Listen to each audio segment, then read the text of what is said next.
Shalom, ici Anne pour All Israel News. Cette semaine a été marquée par la douleur en Israël. Un attentat terroriste à Jérusalem a coûté la vie à 6 personnes et blessé de nombreuses autres. Et hier matin encore, une nouvelle attaque à l'arme blanche à l'hôtel Tsuba, près de Jérusalem, a fait 2 blessés.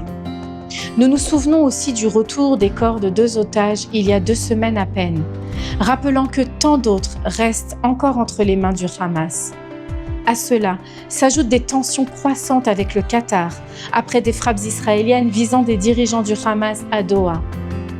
Et au-delà d'Israël, beaucoup pleurent l'assassinat de Charlie Kirk, chrétien engagé et fervent défenseur d'Israël, salué ici comme un ami au cœur de lion. Tout cela peut sembler accablant, mais au milieu de ces ténèbres, nous nous tenons fermes à cette promesse de Jean 1,5. La lumière brille dans les ténèbres, et les ténèbres ne l'ont pas vaincue. Jésus est la lumière du monde, et c'est vers lui que nous nous tournons. Prions que le Seigneur entoure de son amour les familles des victimes à Jérusalem et celles qui attendent encore le retour de leurs proches otages.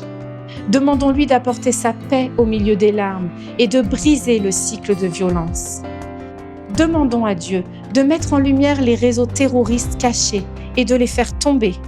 Prions pour que les dirigeants aient la sagesse et le courage de protéger les innocents. Prions que les croyants en Israël, au Moyen-Orient et partout dans le monde brillent comme des lumières vivantes, dirigeant les regards vers Jésus, la véritable espérance. Prions pour la consolation de la famille de Charlie Kirk dans ce temps de deuil. Que son témoignage courageux et son amour pour Israël, son héritage de foi et de soutien continuent d'inspirer beaucoup à marcher dans la lumière de Jésus. Merci de vous joindre à nous fidèlement dans la prière.